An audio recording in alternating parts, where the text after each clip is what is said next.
kind of strange and hard for me to talk to students your age about 9/11 because I do a lot of adult tour groups as well. And when I have adult tour groups here, you know, a lot of what we talk about here or in New York, where I also do tours at Ground Zero at the 9/11 Memorial, is that adults knew exactly where they were. They knew what they were wearing. They knew what they were, you know, listening to on the radio when 9/11 happened. And you were born in what, 2009? 2010, 11? Ooh, wow. Wow, almost 10 years after this event happened, right? So it doesn't quite mean the same thing for people of your parents' generation and people of my generation. I was in New York City on 9/11. I wasn't directly affected, but I was very, very young. It was like a foundational moment in my early childhood. Yeah, you have a quick question. I did not get asbestos poisoning, thank God. No, but I can remember, for example, I lived up by Columbia University, and even though we didn't get seriously sick, the wind shifted north on September 13th, and you could smell it. Like you could taste it in the air. I'll talk a little bit about the symbolism of the memorial in a second, but I actually wanted to turn it over to Gary for a second, because Gary worked at the Pentagon on September 11th, and I think he's the first person I've ever met who survived being in the Pentagon on 9/11. I've met some New Yorkers who were there, who witnessed it in New York City, but we often don't think about the story of 9/11 at the Pentagon because, you know, this felt kind of secondary to what happened at the World Trade Center, but it's a very important thing. So, Gary, you take it away and tell us maybe what you remember about that day and the aftermath. Good morning, all. I remember it was a gorgeous day. It actually felt quite like this, and I particularly remember that everything started. It felt like a day, very happy, warm day. I rode a train from Maryland every morning, and we'd pick up the metros, and there was a group of us that just did this together, and most of us worked here at the Pentagon. And that morning I was actually supposed to, they were renovating sections, and I was supposed to meet my boss. He was going to pick me up from our office, and then we would come out to one of the outer walls here inside the building and remove some equipment so that they could renovate the next section. And I'm wondering where he is. He's generally a punctual guy. I finally call him, and he says, "Don't you know what's going on?" And I didn't have a TV in my office. He said, a plane has struck one of the Twin Towers. And we were just, well, that's weird. You know, no indication at this point that there's something nefarious going on, no indication that we are under any kind of attack. So I go downstairs to another friend's office. She had a TV, and we're just chit-chatting and watching, and of course it's on, and you're seeing this hole in the building, and you don't have any sense of how serious it is. So we're just, you know, shooting the breeze, and all of a sudden, from left to right, another plane comes in and takes out the second, goes into the second building, disappears. So at that point, for millions of people in the country, we knew that we were under some sort of an attack, not sure what kind. So what I did here in the Pentagon was I worked for a network operations center, so computer stuff. I head back to my office. We're determining what we are going to do. And again, I had mentioned that I was supposed to be on one of the outer walls. But I'm in probably 3 sections in the building, and then all of a sudden our window blinds blow in, and there's this massive explosion, and somebody screams, "What was that?" And somebody else goes, "What the fuck do you think it was?" And we collect ourselves up, and and we worked in a secure facility, so we had to lock the doors. But where the plane came in, we exited near a doorway that's no longer there anymore, I can see. And there was a gaping hole in the building, and it was on fire. And I, at the time, was what we call a citizen soldier. So I had a full-time civilian job, which I was a contractor for the military. And my military role, I was in the reserves. I was a non-commissioned officer, an interrogator for the military, and I had some training for what to do after a bomb has struck, how to go in and search for bodies, and how to recover people. So the folks that I worked with ran across what this used to be a field, and there was like a fire station or something over there. They ran across towards the highway, and I went back into the building and started helping some of the wounded, get them on these little maintenance carts that there were, and drove them through the hallway. And I wish I could explain the size of this building. 27,000 people worked there on the day that that happened. And so we had to drive them in hallways out to a triage area on the other side of the building. There were people who worked in secure facilities on the other side of the building who had no idea that a plane had gone into the building and exploded. It was one of those things that is completely unforgettable. And sometimes I like to remind my kids that had my boss picked me up that morning, we would not have a Gary Nicholas.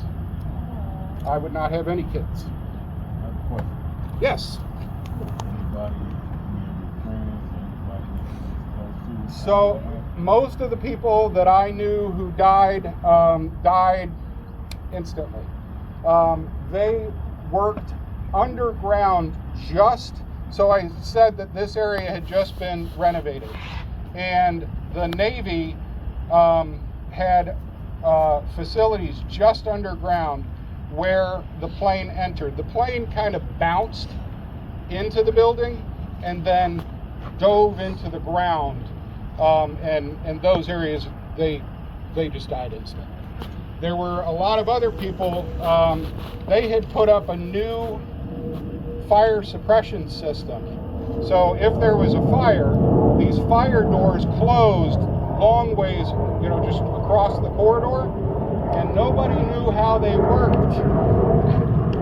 So when your teachers do a fire drill with you guys, there is a purpose for that. There were folks that were trapped in the building that if they'd known they could just walk over and slide this like a curtain, they would have survived, but they did not.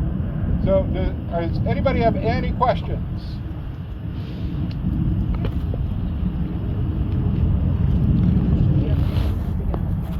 Oh, do I get anxious to get on a plane? I am not afraid of planes, but I will say when we were back to work, which because this is a full-time, always running building, it was quickly. I would have to ride the metro, the subway system, and when the subway trains come into a tunnel, they make a racket. I can't even really describe it. It's this metallic, sounds like an explosion. And you could tell everyone who worked at the Pentagon, because for several weeks, every time the train hit those tunnels, we would just all go like that. So I'm not afraid of planes, but there's definitely trauma.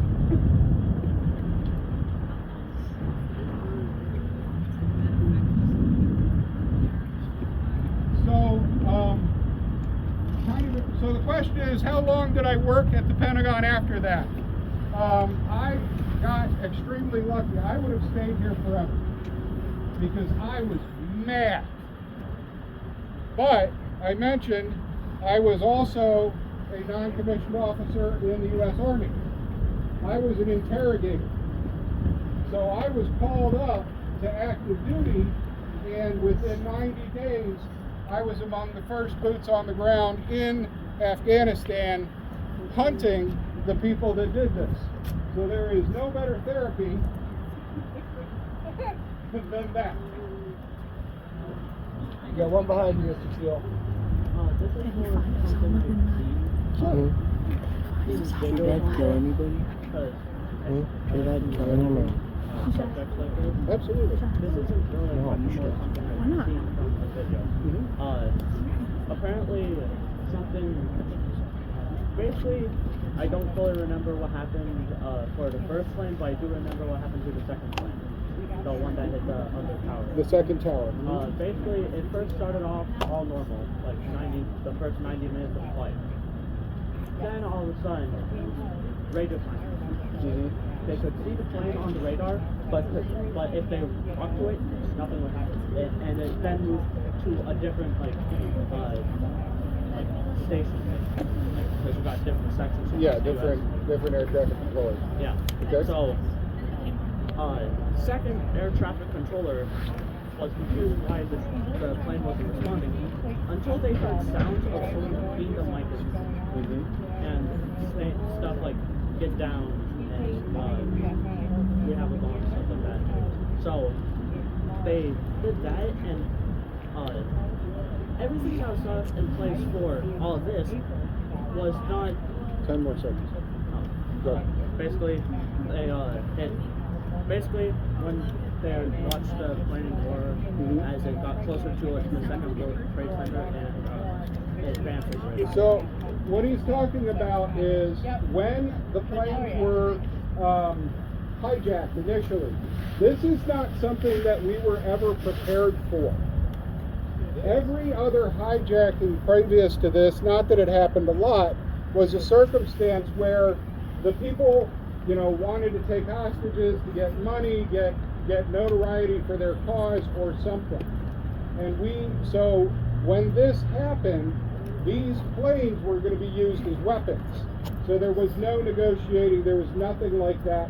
But when we heard, oh, there was a hijacking, oh, okay, I wonder what they want. But it was a completely different situation than that, which is why they were confused. You have a question about this? Let's talk about that. You got a question from Don. They weren't prepared for the plane to be used as a Right, they were not prepared for that at all. I would also just say, this is a military target, right? The World Trade Center was a civilian target. The fact that they used planes with civilians on them was horrible. But if I were to think of this as an enemy of the U.S., this is a legitimate military target. Go ahead. A second. Do you know exactly how you felt during that day? If you said that, I didn't hear it. Oh, how I felt while that was happening. It was surreal. Now, I also had a little bit of training, so this is just what you do. You help others. You try to save others if you can. That sort of thing. Lend a hand how you can. It's not until after something like this critical dynamic event happens, you don't feel anything Like you didn't until feel scared, after. terrified. I was. Adrenaline's Yeah, you're like in there too we much. go. You were in too much shock. Yeah, adrenaline was going. I wasn't in shock. Shock makes you unable to process. Right. This was adrenaline. This was, there are injured people, have to help them out. I mean, this kind of relates to the question of like adrenaline and all that, but like your exact thoughts and everything, like, oh, I need to, you're like rushed. My initial thoughts really were, I know there are injured and dying people, and how can I get down there and help them? No, they didn't know. The question is, did anyone on the plane survive? And the answer is sadly no. No, and I believe that the plane that hit the Pentagon had a class on a school trip. Any other questions? Right here. Go ahead. Do you know like what floor you were working on? Like until your boss picked you up? So I was on the 5th floor, and he never came to pick me up, thank God. So the building is laid out in 5 corridors. Five, right? Yeah, it's kind of 5 corridors. And I worked in the 3rd corridor, and it also has rings. And one of the other things that helped keep me safe that day is that there's a road going with an open, it's not a closed building. There's a road going between B corridor or B ring and C ring. And the plane nose punched out C ring into that road. And when after the explosion, I kind of climbed my head out our office window, and I looked down, and there was flames and fire, but there was also landing gear, which is not something you expect to see. Where I was. So I was on the 5th floor, 3rd ring, which doesn't make any sense unless you know the way the building's laid out. The one I was watching TV at was further down the building, around that corner. I can't remember if she was on the 2nd floor or the 1st floor. The building was so massive that one of the guys I worked with, he would always ask me, you know, Getty, why do you walk so fast? And his name was Bafis. I loved the dude. And I'd be like, man, if I walked as slow as you, the day would be over and I wouldn't even make it to the office. This place is big. It's the 2nd largest office building in the world. It would take It me. was the biggest office building in the world. Was it? Yeah, At the time? at the time. It would take me about 10 minutes to walk from the door that I entered in to my office. It was just giant. I saw one more hand. Is there a hand? I was gonna ask, why didn't you guys rebuild it? But since you guys just said that it was the 2nd largest building, I kind of understand. Oh, no, they rebuilt. They did. No, like actually, like rebuilt the whole entire building. No, it wasn't the whole building. The whole building. No, it was just. No, it was just one section. It was actually a section that had just been renovated. Pentagon has 5 sides. It was Oh, this great. gentleman was a side. Oh, awesome. We have it open. Yeah. That was great. I want to mention one thing, and then maybe our volunteer. Thank you so much, Gary. I'll give you a little. Yeah, we call him Gary. Thank you for being here. Yeah. And then maybe our volunteer can say a couple of words, and then we'll give you some time. So we talked about. Remember what my favorite thing to talk about in Washington D.C. is? The monument. What specific monument? It's like a really big one. The library. Yeah, not the library. I love the library too. No, not the Washington Monument. The first one that we all sat in front of. White House. And I said, does this look like a war monument to you? Oh, Yeah, the Vietnam Veterans Memorial. Oh yeah. We talked about the importance of Maya Lin, right? And the fact that Maya Lin, when she designed that memorial, she was thinking of a way to use a simple architectural language to confront an issue that people had very, very strong feelings about. Every memorial, for the most part, in the United States since then, particularly the ones having to deal with 9/11, like Michael Arad's